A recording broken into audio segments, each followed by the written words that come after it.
Entrenamientodefutbol.club. Para ti, entrenador. Hola Andoni, muy buenas, ¿qué tal? Muy bien, Alex. Pues aquí, a charlas de fútbol, así que bien. Siempre que haya que charlar de fútbol, uno se sienta a gusto. La primera pregunta que te voy a hacer es un poco punsetiana, un poco lo que hacía Edvard Punset, hacía una introducción en sus documentales, con una pregunta muy amplia que luego iremos matizando más, ¿vale? La primera pregunta es, ¿cómo podemos enseñar a un niño a jugar bien a fútbol? O mejor dicho, y sé que tú me vas a entender esta variación de la pregunta, ¿cómo podemos guiar a un niño para que aprenda a jugar a fútbol? Pues bien matizado después, porque yo creo que estamos en una concepción muchas veces errónea, ¿no? Parece que nos van a poner un individuo y nosotros le tenemos que enseñar. Y tenemos que partir de la perspectiva contraria, es de que el niño ya sabe y nosotros tenemos que ayudarle a que aprenda más cosas. Entonces, partimos desde la perspectiva de que los individuos o las personas ya tenemos conocimientos. Nuestras propias experiencias nos van nutriendo de conocimientos. Cuando un niño es pequeño, pues además su cerebro es mucho más plástico y con todo lo que va vivenciando va generando muchas más conexiones. Entonces, él está continuamente aprendiendo. Evidentemente, siempre está el rol del enseñante, ¿no? Y sí que enseñamos. Pero yo creo que tenemos que partir de la perspectiva de que el niño tiene la capacidad de aprender. ¿Y cómo aprende? Pues a través de las experiencias, a través del juego, más que programar, más que organizar y de alguna manera secuenciar, ¿no? Decir, bueno, hoy le voy a enseñar esto, mañana lo otro. Yo creo que cuando vamos al ámbito del día a día de la vida, si uno tiene hijos o cuando los niños, uno sabe que cada día es un aprendizaje y en el mundo del fútbol es lo mismo. Por eso yo parto de que cuando el niño aprende en la calle, cuando juega al fútbol, cuando está en el fútbol callejero es donde realmente se están nutriendo un montón de habilidades. Por lo tanto, tenemos que partir siempre de la perspectiva de cuáles son las capacidades innatas que tiene el jugador o tiene el individuo.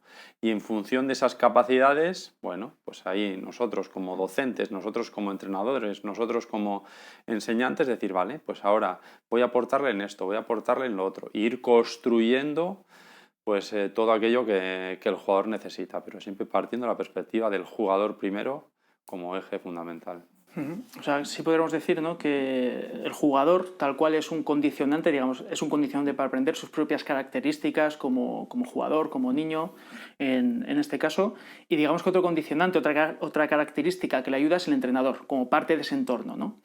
Luego, evidentemente, el entrenador, mediante las tareas, ¿no?, que es el contexto, es el que podríamos decir que complementa, ¿no?, ese triángulo, ¿no?, el jugador, contexto y entorno que entraría el entrenador, ¿no?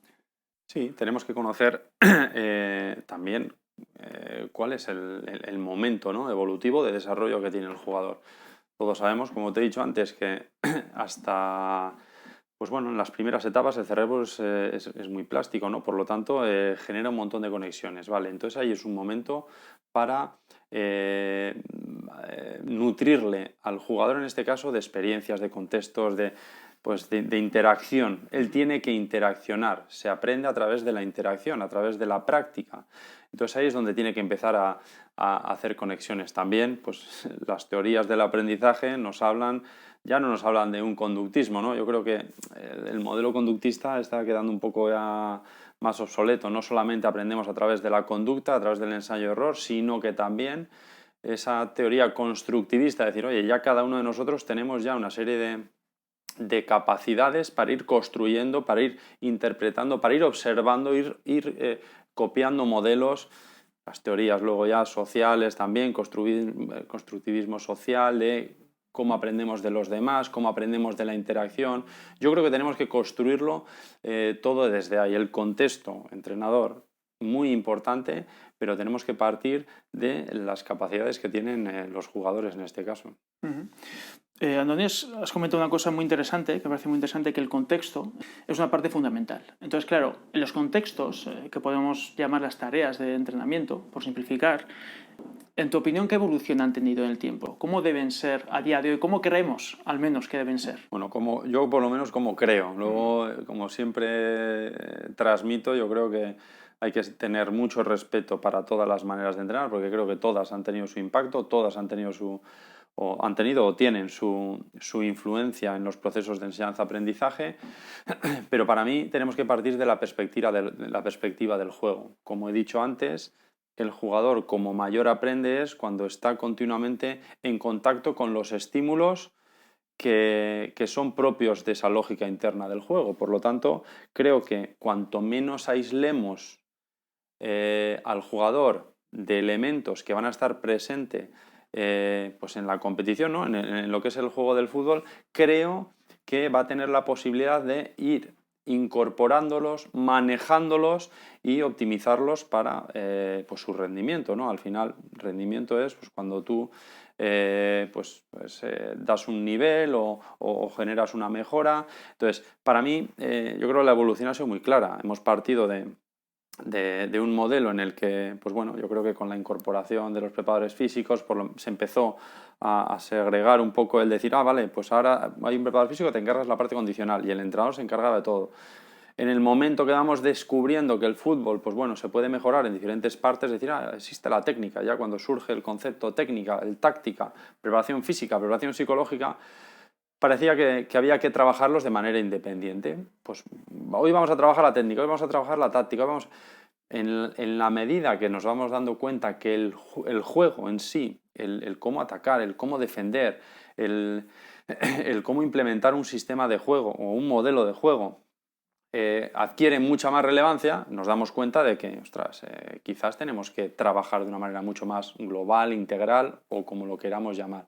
Por lo tanto, yo creo que la evolución ha ido en esa línea y yo creo también que todas las tareas tienen que respetar siempre la mayoría de elementos que están presentes en esa lógica interna. ¿Por qué? Pues porque al jugador le va a servir pues, para sentar un aprendizaje mucho más eficiente a la hora de luego aplicarlo en el fin de semana o en el juego. Andoni, esto que comentas de la lógica interna en los contextos que les presentamos a los jugadores es muy interesante porque, bueno, yo soy de la misma opinión y yo creo que la mayoría de profesionales hoy en día somos de esa opinión, ¿no? De presentarles contextos que respeten la lógica interna del fútbol, que respondan también a algo que queremos, lo podemos llamar modelo de juego, pero me encuentro que hoy en día tienen cierta relevancia o están resurgiendo métodos muy de antaño, ¿no? Muy de los años 70.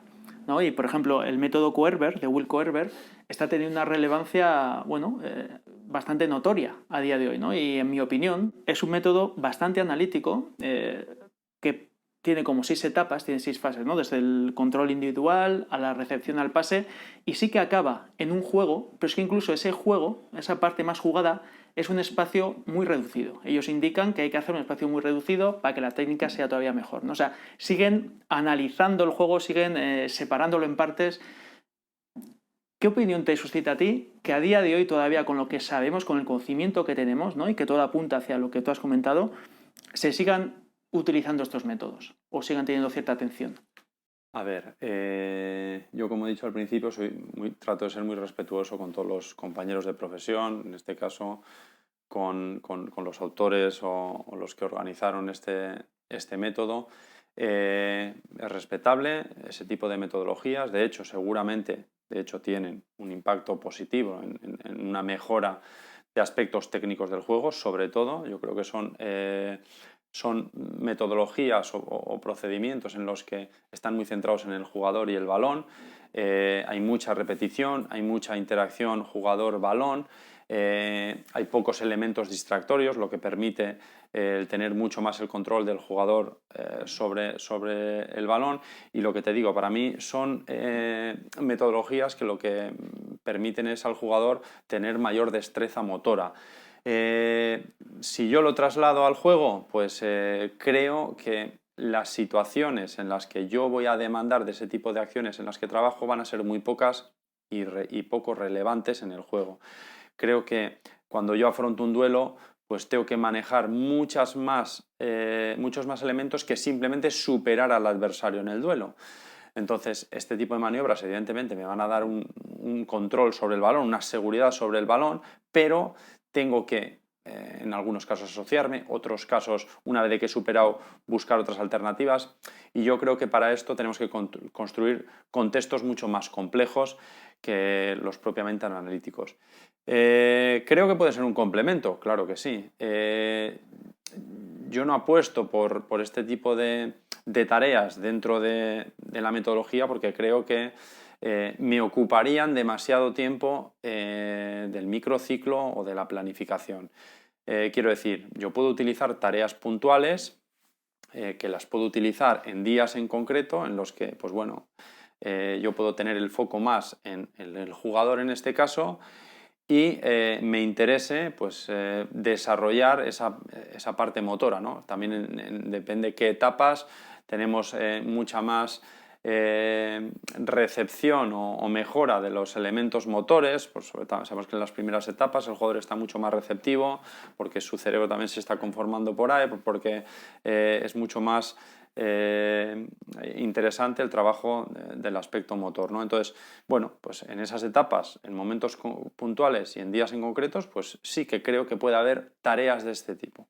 Pero si lo tomamos como algo sobre lo que fundamentar el desarrollo del jugador, creo que se nos van a quedar limitadas, porque no vamos a atender a los demás elementos que creo que son muy relevantes. Yo tengo un amigo que dice una frase que me gusta mucho, que dice que, bueno, estas metodologías o estas atribuciones, ¿no?, al entrenamiento, digamos que manejan aspectos del juego, pero no manejan el juego, ¿no? Y si queremos enseñar a jugadores a que aprendan el juego, tenemos que centrarnos más, ¿no?, en lo que dices, ¿no?, en la parte igual más integrada, más que responda, bueno, al contexto real de juego, ¿no?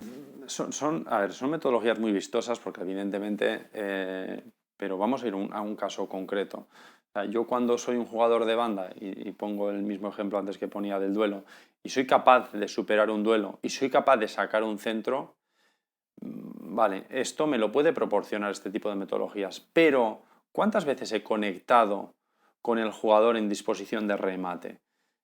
¿Cuántas veces he desbordado por el espacio en el que vamos a tener superioridad numérica posicional? Todo eso pues, me lo da el que yo construya un contexto pues, con los elementos que me faltan. ¿Dónde están mis compañeros? ¿Dónde están los adversarios? ¿Dónde estoy ubicado en el campo?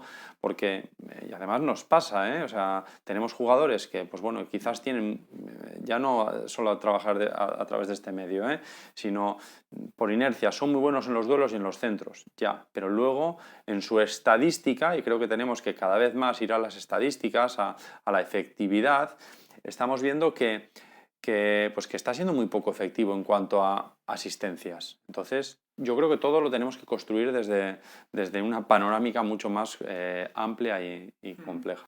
Es curioso porque, bueno, indago un poco en esta metodología y veo muchos elementos de marketing, ¿no? Y se me ocurre que puede ser que el ser humano es mucho más hábil creando metodologías o creando teorías en cualquier ámbito de la vida que comprobándolas, ¿no?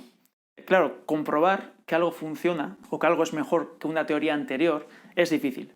Pero a día de hoy sí que estamos dando pasos. A día de hoy me refiero en los últimos 20 años aproximadamente o más, ¿no? Claro, ¿qué es lo que sucede? Yo desde el punto de vista como profesor de entrenadores me planteo, bueno, ¿por qué está resurgiendo esto, no? Y yo creo que es lo que ocurre en muchos otros ámbitos, ¿no? La falta de conocimiento o la falta de accesibilidad a ese conocimiento. En el pasado había un desierto, es decir, no había información para mejorar como entrenador, en este caso, pero en la actualidad sucede todo lo contrario, ¿no? Hay un mar que hay que filtrar, ¿no? Y posiblemente el conocimiento más avanzado está limitado por dos cuestiones básicas para mí, y son reflexiones que yo he llegado como profesor, ¿no? Está limitado en cuanto a tiempo y en cuanto a dinero. Es decir, alguien que quiera acceder a conocimiento de calidad, a conocimiento contrastado, que haya sido capaz de contrastar, le hace falta tiempo para emplearlo y le hace falta dinero también en muchos casos, ¿no? Porque a veces hay que pagar, bueno, el curso de entrenadores cuesta dinero, los másters que luego te haces para especializarte cuesta dinero, el tiempo que eso te lleva. Tú y yo hemos tenido mucha suerte de poder dedicarnos a esto. Hemos tenido el esfuerzo, hemos tenido el empeño, hemos renunciado a cosas, pero también hemos tenido ese componente de suerte de al principio poder ya dedicarnos a meter muchas horas a esto, ¿no? Y a indagar mucho en esto, ¿no? y bueno, y mi proyecto va un poco en relación ahí, es decir, va un poco en relación a intentar ofrecer información que esté contrastada en poco tiempo, ¿no? Y yo creo que podría ir un poco por ahí. Lo que yo me encuentro es eso, gente que igual ha encontrado en internet una metodología, coño, que me da soluciones, en cuanto me da soluciones la intento aplicar y me es fácil aplicarla. Sí, y luego también depende de... yo creo que tenemos que ser, ¿cómo diría? Exigentes y también humildes con uno mismo. Humildes me refiero a que tenemos que reconocer nuestras propias limitaciones, tenemos que saber dónde están nuestras dificultades, porque, joder, cuando vamos a hablar de una metodología en la que tengo que tener el control, o por lo menos en consideración, tantos elementos, yo como entrenador tengo que también tener conocimiento de... Al final, en una metodología en la que me voy a centrar simplemente en unos aspectos técnicos, eso es muy fácil, ser especialista. Pero cuando yo ya tengo que dominar contrarios, espacio, tiempo, rivales, características del jugador, disposición de los alejados, ya el entrenador, pues eso, y muchas veces yo creo que no somos lo suficientemente humildes para decir, esto no sé, me va a requerir tiempo aprender sobre esto y nos vamos a lo sencillo. No, yo las situaciones de tiro, las situaciones técnicas, ¿por qué? Porque eso lo dominan, porque eso se sienten cómodos. Pero yo creo que va un poco también ahí por la capacidad, de decir, el fútbol es un deporte mucho más amplio y mucho más complejo. Entonces, tengo que saber mis propias limitaciones, tengo que evidentemente dedicarle tiempo. Puedo estar más o menos de acuerdo con los recursos económicos, pero bueno, yo creo que la formación básica es muy accesible a todos. Estoy de acuerdo, sí. Y cada vez creo más que pues el mundo global de Internet está muy cerca a todos y que si yo tengo interés, yo tengo inquietudes, puedo acceder a conocimientos. Pero creo que los conocimientos muchas veces surgen de autoexplorar las propias necesidades. O sea, yo veo el juego y yo tengo que identificar de que hay un espacio, hay un tiempo, hay unos movimientos y yo tengo que autoexplorar qué sucede ahí y tratar de yo darle respuestas. Luego ya las contrastaré con las respuestas que han dado otros, ¿no? Y muchas veces dirán, pues mira, esto es lo otro. Entonces, yo creo que va un poco por ahí. Yo creo que tenemos que ahí reconocer nuestras limitaciones, ser humildes y ser ambiciosos en cuanto al conocimiento. Sí, lo que has dicho en cuanto al acceso al conocimiento sí que es cierto, ¿no? Un filósofo español que falleció hace poco, Antonio Escotado, él decía que tenemos más información hoy en la palma de nuestra mano, en el móvil, que en la biblioteca de Alejandría. Entonces, bueno, pero es muy curioso, ¿no? Que teniendo tanto, hay veces que, bueno, que nos falte, ¿no? Nos falte el llegar tal vez a cosas más concretas, ¿no? Cosas más concretas. Hemos hablado del contexto, de los contextos que hay que plantearles a los niños, a los jugadores. Vamos a hablar un poquitín del jugador en sí. Una reflexión que me parece bastante curiosa, y sé que es un autor que te gusta a ti también, Gardner, que habla de las inteligencias múltiples, y yo creo que su apreciación es muy correcta, ¿no? Hablamos muchas veces en el deporte en general del talento, pero claro, el talento es una palabra muy poco definida. Entonces él prefiere decir y prefiere investigar acerca de los diferentes tipos de inteligencia. Él dice que existen 8. Y pone el ejemplo, ¿no? Alguien que es muy bueno en matemáticas se decía que era muy inteligente, pero que alguien que era muy bueno con su cuerpo se le decía que tenía talento corporal, ¿no? Y él lo llama inteligencia kinestésica, otros tipos de inteligencias, ¿no? Como la espacial, etcétera, ¿no? Entonces, lo que él divide esos tipos de inteligencia, que como he dicho, él dice 8, me parece un muy buen modelo que en el deporte lo podemos adaptar, en nuestro caso en el fútbol, ¿no? Yo creo que nos permite ampliar la perspectiva de las capacidades que puede tener un jugador. Siempre identificamos el talento en un futbolista por su habilidad en manejar el balón. O sea, el talento siempre lo relacionamos a ese jugador, es muy talentoso. ¿Por qué? Pues porque tiene la capacidad pues, de dominar el balón de una manera muy fluida, etcétera, etcétera. Yo creo que el talento hay que identificarlo como una capacidad que sobresale por encima de la media. Esa capacidad no la defino como una capacidad técnica, es una capacidad, o sea, es una cualidad que tiene el individuo y por lo tanto me gusta en el concepto que dice, pues bueno, hay algunos que van a tener la capacidad física, igual hay algún jugador que tiene una capacidad de mejora condicional de manera innata que sobresale por encima de la media, ¿vale? Pues ese jugador tiene talento. Hay otro que igual es la capacidad de relacionarse con los demás. Igual tiene un liderazgo intrínseco, pues igual tiene talento en eso. Entonces tenemos que tratar de identificar en qué cualidades sobresalen nuestros jugadores. ¿Para qué? Pues para reforzarlas realmente, porque creo que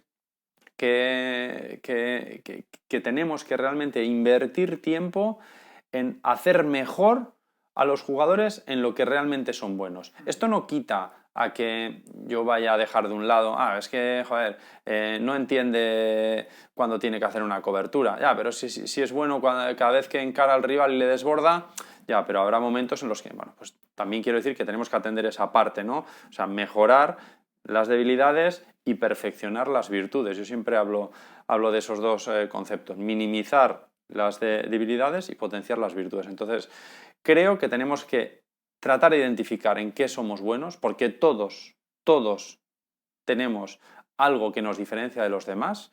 Tenemos que explorarlo internamente primero y luego que aflore para que lo vean los demás. Y cuando lo vea el entrenador tiene que ser inteligente y tiene que potenciarlo. Porque como te he dicho, igual tenemos un jugador bueno en cuanto a su capacidad de tener unido al grupo. Igual no es necesario que esté en el campo, pero sí que es necesario que esté en el equipo. Y yo tengo que potenciarlo, yo tengo que trasladarle los escenarios para que, pues al final, no sé, impulse al equipo a que siga trabajando en equipo, a que sea mejor. Y habrá evidentemente otros jugadores en los que su capacidad técnica o capacidad de interpretar el juego, bueno, ahí tenemos que nosotros que hilar fino y tratar de atender eso.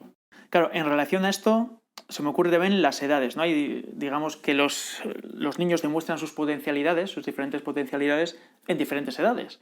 Encima hay cierta variación, ¿no? Una cierta variación que en algunos casos es bastante notoria, ¿no? O sea, niños de 10 años pueden tener realmente una edad biológica de 8, 9 o de 11, 12 y con la misma edad, ¿no? Con la misma edad cronológica, ¿no? Pero bueno, sin entrar en tantos matices, ¿a partir de qué edad tendrían que empezar a especializarse en el fútbol? A ver, es un poco complejo el responder con certeza a cuál es la edad en la que tendríamos que iniciarnos, porque además tenemos muchos ejemplos en los que tenemos jugadores que igual empiezan a la edad de 14 años y al final pueden llegar al alto rendimiento. A mí me gusta mucho una conversación que tuvo, creo que fue Michael Jordan con Kobe Bryant una de estas que pues Kobe Bryant tendía mucho a llamarle y decía Jordan, joder, a altas horas y en una de estas que le llama y le dice, joder, estoy entrenando, joder, estoy mejor, estaba entrenando con su hija o su hijo, no recuerdo bien, y le decía, joder, no consigo que mejore esto y estoy insistiendo, entrenando y no. Y le dijo Jordan, dice, yo hasta los, no recuerdo qué edad, dijo, hasta los 14 años yo estaba, pues no sé si decía, jugando a béisbol, o sea, quiero decir, yo empecé a jugar al baloncesto tarde, ¿no? Entonces quiero decir que muchas veces pensamos que por especializar a nuestro jugador lo antes posible, pues ya le vamos a dotar de esos conocimientos que le van a permitir o le van a posibilitar tener más ventaja para llegar al alto rendimiento. Y yo creo que estamos equivocados. El jugador, repito, insisto, en la edad de 10, 11, 12, 13 años, tiene que ir descubriéndose, o sea, tiene que ir explorando, tiene que practicar. ¿Tiene que practicar fútbol? Sí. ¿Puede practicar otros deportes? Por supuesto que también, porque todos esos deportes le van a enriquecer motrizmente, cognitivamente, socialmente, competitivamente. Todos esos deportes le van a enriquecer pues a todos los niveles o a todas las estructuras que pueda tener el jugador. Por lo tanto, si llamamos especialización a practicar una sola disciplina deportiva, pues yo creo que puede ser la edad de 14 años una edad próxima a la adolescencia. ¿Por qué? Pues porque también manifestamos un crecimiento o una maduración madurativa, sí, un proceso madurativo en la que ya se está estableciendo, en la que si yo ya alterno demasiadas disciplinas, ya voy a incurrir en más riesgos de lesiones. Pues en la adolescencia empieza ya la poda sináptica, ¿no? Ya empieza a reforzarse ya pues, ciertos comportamientos o ciertos conocimientos que ya hemos adquirido, ¿no? Ya empezamos a especializarnos ya en la edad de 14, 15 años. Por lo tanto, creo que antes es momento para explorar. ¿Que podemos a la edad de 12, 13 años hacer un solo deporte? Sí, pero yo no lo cerraría a otros. A partir de 14, 15 años, pues ya sí. ¿Por qué? Pues porque ni cognitivamente, ni emocionalmente, ni físicamente mi cuerpo va a estar preparado para atender a demasiados estímulos. Por lo tanto, ahí sí que es importante que ya empiece a especializarme, pero por un mero hecho genético y fisiológico, mejor dicho, porque ya no voy a poder estar haciendo demasiadas cosas y ya voy a tener que empezar a centrarme. De hecho, ya mi cerebro, inconscientemente, ya ha empezado a elegir y a centrarse. Por lo tanto, yo hasta antes de los 14 no limitaría. Esto no quiere decir que diga, pues hasta los 14 tengo que hacer un día baloncesto, un día... No, yo puedo hacer fútbol 3 días a la semana, pero también puedo alternarlo con otros deportes, y dentro del entrenamiento nosotros tenemos que procurar de enriquecer al jugador con otros estímulos. De hecho, en nuestro planteamiento que hacemos, pues hasta estas edades nosotros combinamos nuestras planificaciones de entrenamiento no con semanas regulares de 4 días a la semana, no, las alternamos con días de 3, porque a veces consideramos que el descanso también es una buena herramienta para el jugador, con 3 más una actividad en la que puede ser una actividad multideportiva de otros deportes, una intervención del psicólogo en una charla, o pues, un taller de libros, un taller emocional o una actividad en la piscina. Queremos pues, enriquecer al jugador desde más perspectivas. Juan Doni, me parece súper interesante esto que comentas.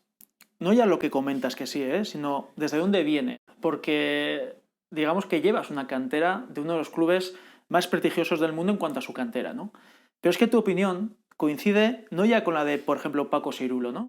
Él habla, por ejemplo, que hay que fortalecer el repertorio motor en las primeras edades, y más o menos lo cifra alrededor de las edades que tú dices, y que el puesto específico no llega hasta los 16 años.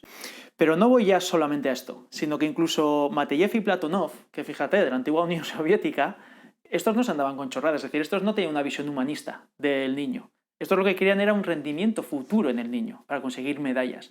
Estos autores dicen que antes de los 12 años no habría que especializar en un deporte. Es decir, hace una lista de los deportes donde quieren conseguir los máximos logros y dice, fútbol, hasta los 12 años no especializarle en fútbol.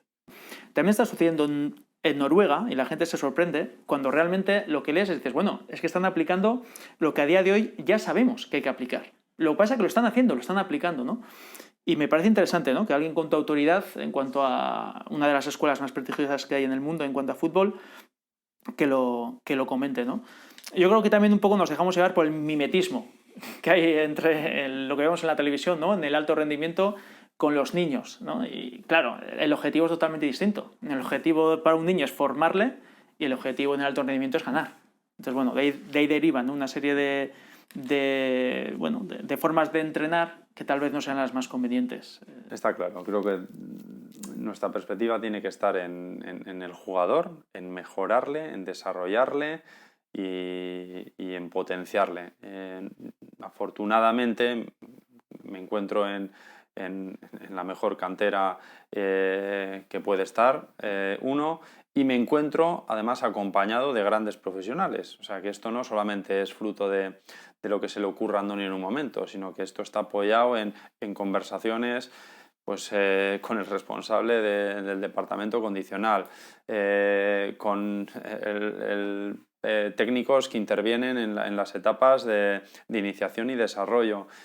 esto viene de conversar con profesionales y al final pues con el responsable de atención integral. Cuando sabemos las necesidades que tiene el niño, porque estamos hablando de niños, pues entonces acometemos planteamientos didácticos y de desarrollo. O sea, esto no estamos pensando en, no, es que cuanto más entrene esto, más posibilidades voy a tener de ganar.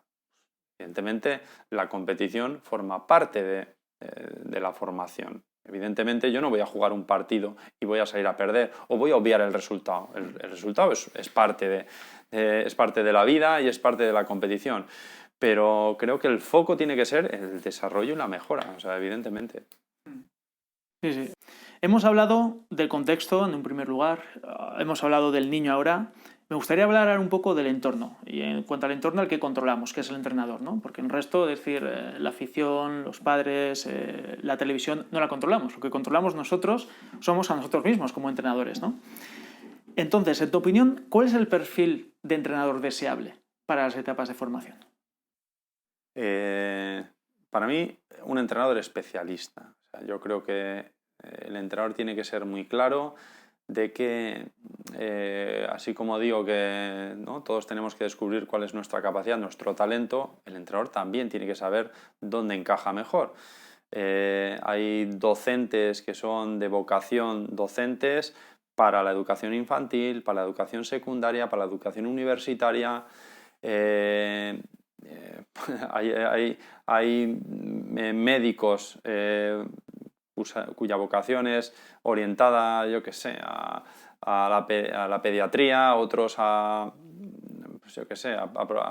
enfermedades neurológicas. Cada uno tiene que ver dónde es bueno. Y creo que aquí hablamos de lo mismo. O sea, yo cuando soy entrenador tengo que ver dónde soy bueno. ¿Cuál es mi etapa? Yo soy un entrenador de rendimiento. A mí lo que me gusta es la competición. A mí lo que me gusta es plantear los partidos para ganar. Pues entonces tendré que atender a una etapa de rendimiento y tendré que entender que ese es mi ámbito de actuación.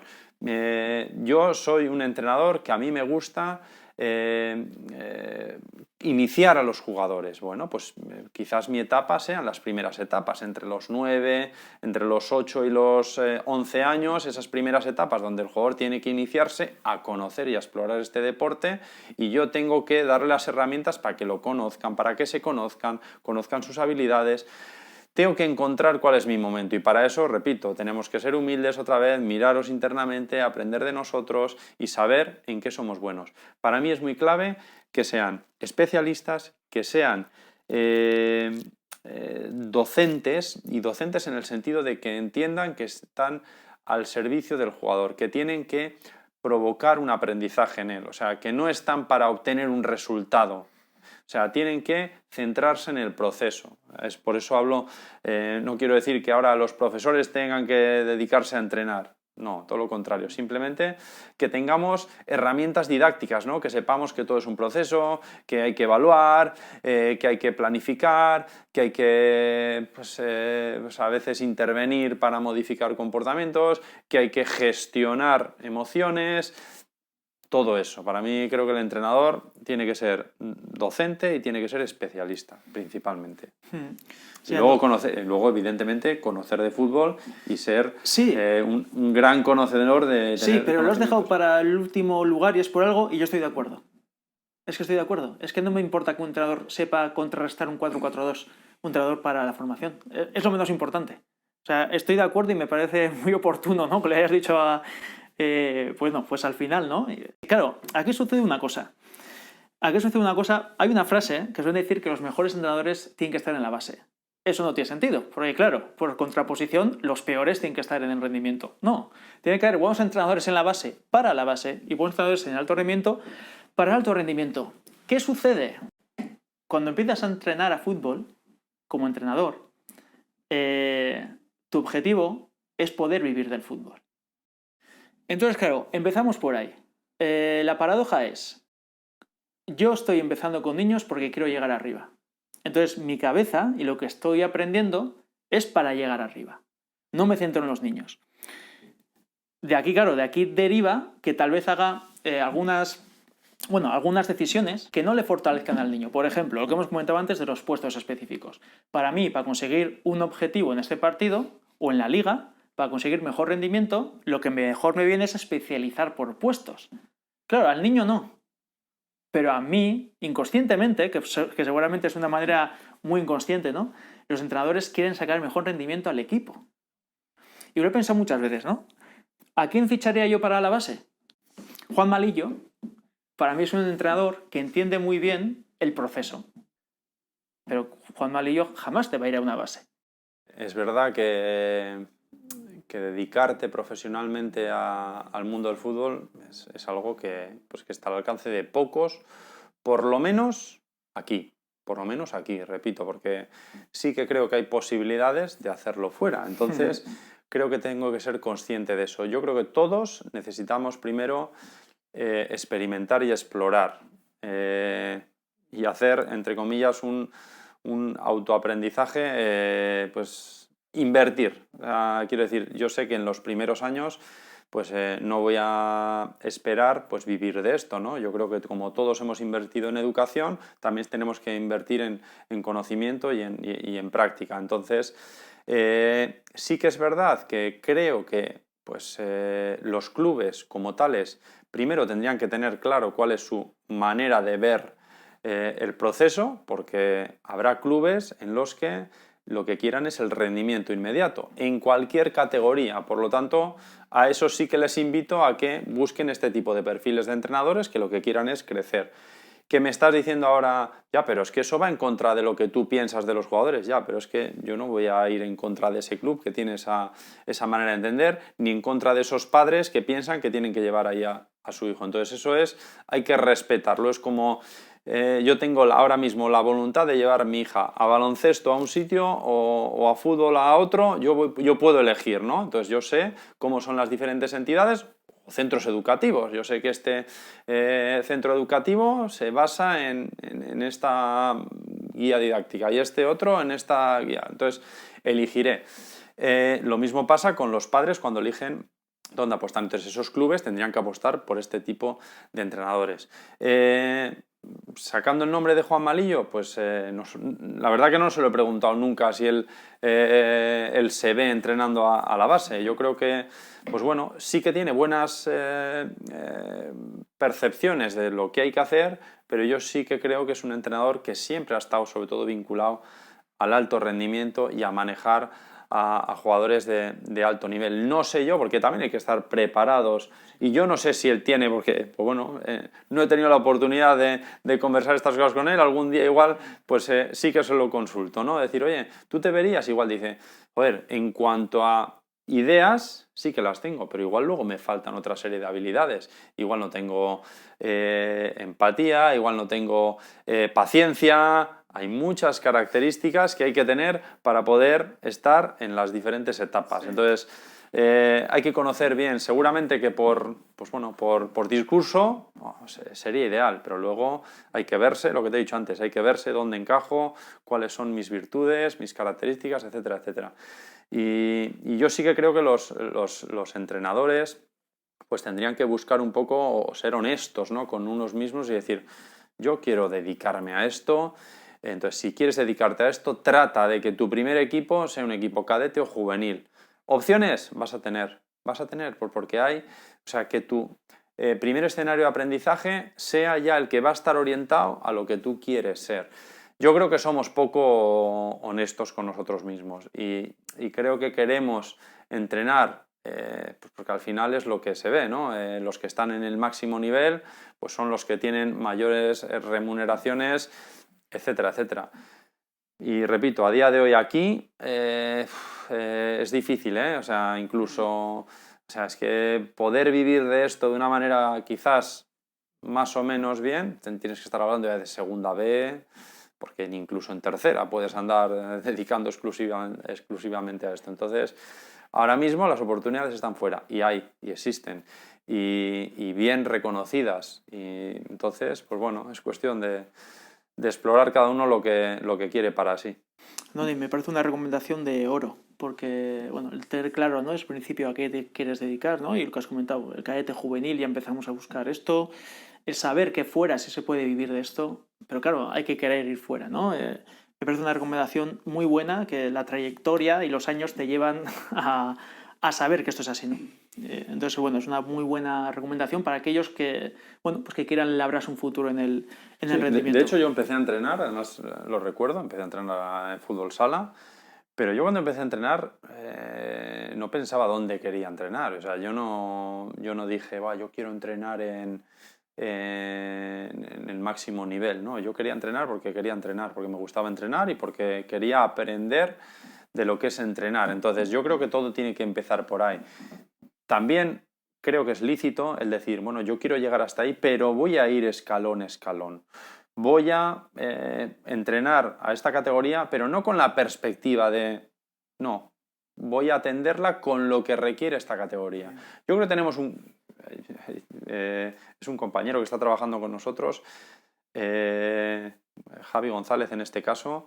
A mí me agrada mucho cuando miro su trayectoria y en conversaciones que he tenido con él y le veo, yo empecé con alevines, tuvo unos años en alevines, luego estuvo unos años en infantiles, luego ha estado en cadetes, pero él disfrutando cada etapa y sabiendo qué necesita cada etapa, no con el objetivo de, pues posiblemente tenga intención de, pero sabe que cada etapa requiere su tiempo y requiere de sus necesidades. Entonces él las cubre, o sea, no es cuestión de, como voy a querer saltar allí, voy a tratar de ganar, no, eso es cuestión de la entidad. La entidad tiene que ver si está ese entrenador realmente dando valor y mejorando en el proceso a los jugadores de esa etapa. Y si lo consiguen las diferentes, eso quiere decir que quizás esté preparado para la siguiente. Entonces, bueno, es un ejemplo que me vino a la cabeza porque es verdad que, pues, además en conversaciones con él, encuentras, ¿no?, ese tipo de mensaje.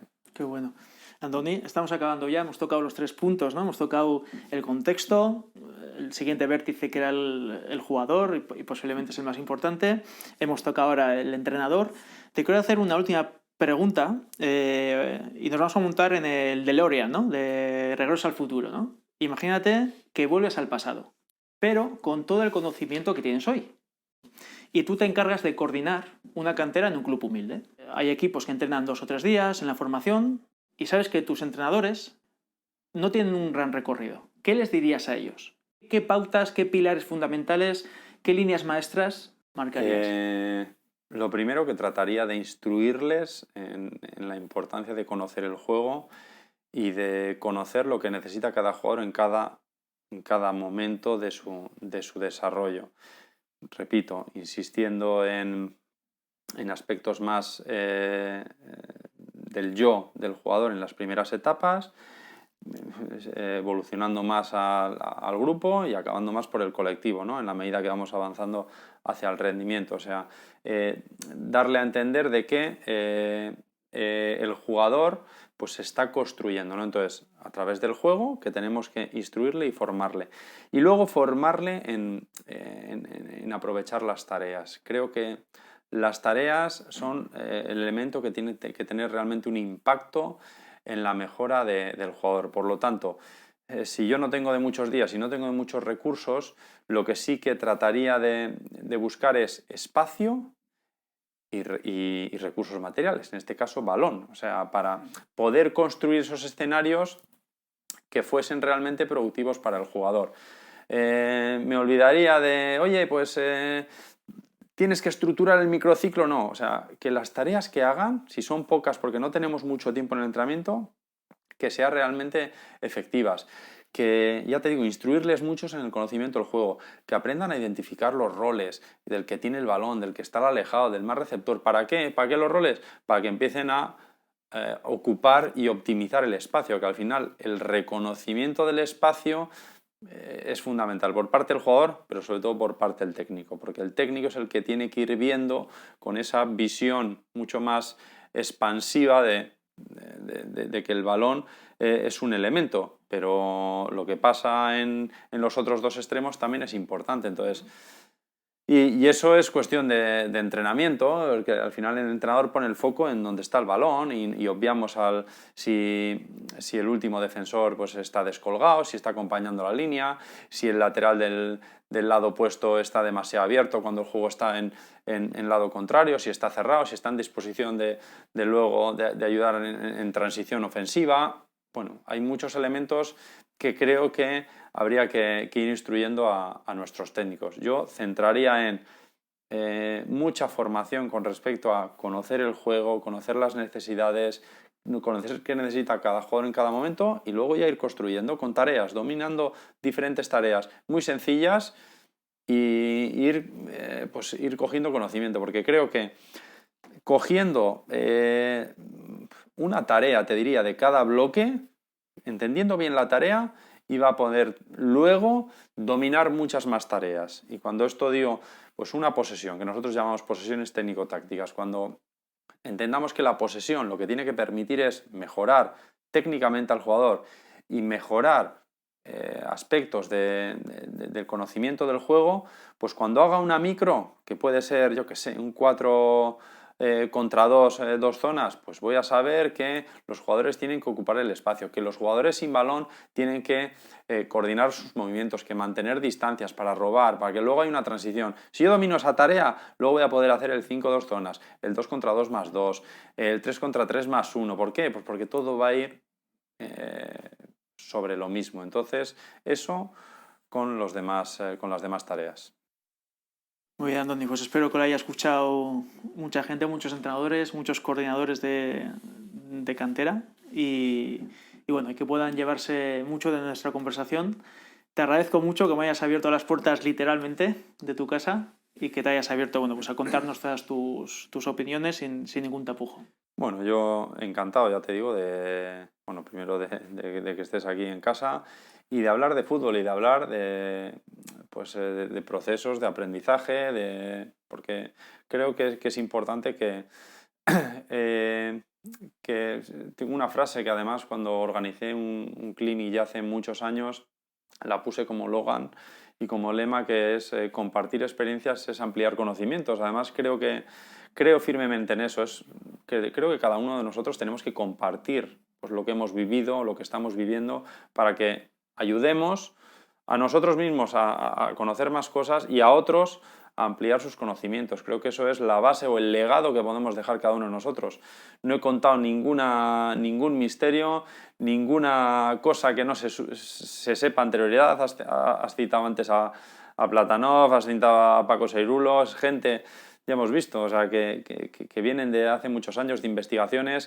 O sea, que yo no estoy descubriendo nada, simplemente estoy contando puntos de vista, experiencias que uno ha vivido y que creo que tenemos que ir poco a poco construyendo pues, nuevos escenarios y tenemos que estar abiertos para ello y atender mucho a cómo aprendemos. Yo creo que es fundamental porque además lo establezco como la base del rendimiento. El aprendizaje para mí es absolutamente clave para poder ser mejor y evidentemente para al final poder rendir. Si no aprendemos y si no entrenamos al cerebro a aprender y si no atendemos los procesos de aprendizaje de los jugadores, cuando son más susceptibles por los aprendizajes u otros, pues al final vamos a tener prisas, vamos a correr y vamos a coartar las carreras deportivas o los futuros de los jugadores. Y no te hablo de futuros deportivos, te hablo de futuros de vida. Así que... Dicho queda, Andoni. Muy bien. Muchas gracias. Nada, Alex, plata.